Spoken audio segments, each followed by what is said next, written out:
Well? It's been agreed. We voted to come out as from tonight. Well, I don't know how you expect me to manage with 7 mouths to feed. How long's this going to go on for? No idea.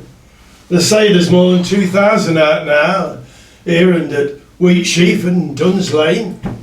Oh, 'cause they're all Olive. You ain't got a lot to answer for, Miguel. It ain't my fault! Don't know if we're coming or going these days. What do you mean? Well, we all came out last Thursday. Next day we was back in. Yeah, I heard. But why? Some meeting up north. Our bosses met up with the big bosses, and they said they had to take you and Esther back while they looked into it. Well, I ain't heard, no. No, you won't have. They're going to have more meetings this week. But the main thing is, Yeah. they're setting Esther back on. What? What about me? No, not you. Sorry. Union called a meeting this dinner. That's when we heard. Well, that ain't fair. No, that's what Mr. Richards and Miss Bell said.